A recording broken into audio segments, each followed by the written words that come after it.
Hello and welcome, guys. I am back after a while because today we got a banned and restricted announcement. And if you look down here at the modern section, you'll see not only is One Ring and Amped Raptor banned, two of the major defining cards in the format, as well as Gigantha, whatever, but we also got a slew of unbans. We got a Mox Opal unban, a Faithless Looting unban, a Splinter Twin unban, which I would be glad to make a video about, and finally, a Green Sun Zenith unban. Obviously, this is going to have a profound impact on the modern format, but we're losing the One Ring and adding Green Sun's Zenith to Amulet. And so I'd like to go ahead and share my opinions on where we should be starting with testing our deck with the new unbanned card. For those of you not familiar, Green Sun Zenith is a green tutor for a green creature card that costs X or less. So of course, you can use it to search for Dryad Arbor. For just a simple 1 mana paying X equals 0, you get a 1 mana ramp spell, similar to an Arboreal Grazer. But on top of that, you can use it going late to grab a Primeval Titan, a Dryad, a Zusa,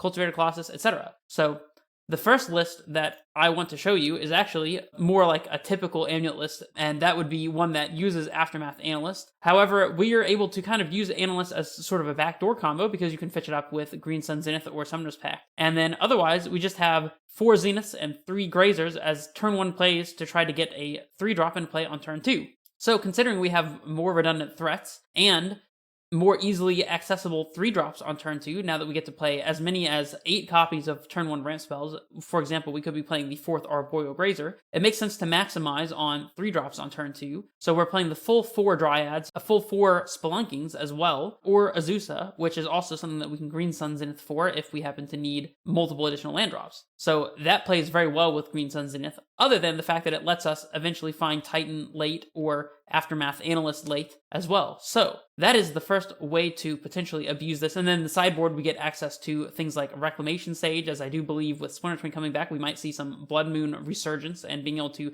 Zenith out a Rec Sage could be good. We also have one Collector Oof as a Green Sun Zenith target to target our opponent's artifact decks. With Mox Opal coming back, I feel like playing one Collector Oof is going to be making a lot of sense. And then 3 Dismembers, because Dismember is our best tool against Splinter Twin, of course.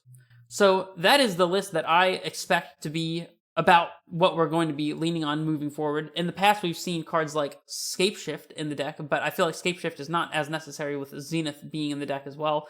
Perhaps you might see one copy of Lumra, but I've never been a big fan of that. So that's what I think that will land at. And for those of you who are still averse to playing Aftermath Analyst and prefer the old style of Amulet Titan, I did put together a quick deck list that does not use Analyst and instead maxes out on Bounce Lands and Mycosynth Gardens to maximize double Amulet draws. And it's got the same sort of idea here, where we have 3 Grazers and 4 Zeniths searching for Dryad Arbor, of course, in order to maximize turn 2 3-drop plays, and eventually get to a Primeval Titan or a Cultivator Colossus as an additional Zenith target. So these are the deck lists that I recommend, mostly the Aftermath Analyst list, but for those of you who need a deck list that doesn't play Analyst, I have this one as well. Let me know what you guys think about the bans and what the new modern format will look like, and drop your deck list in the comments below. Let me know what you're excited to test out, and I will see you guys in the next league. This is Red Face Menace, signing off.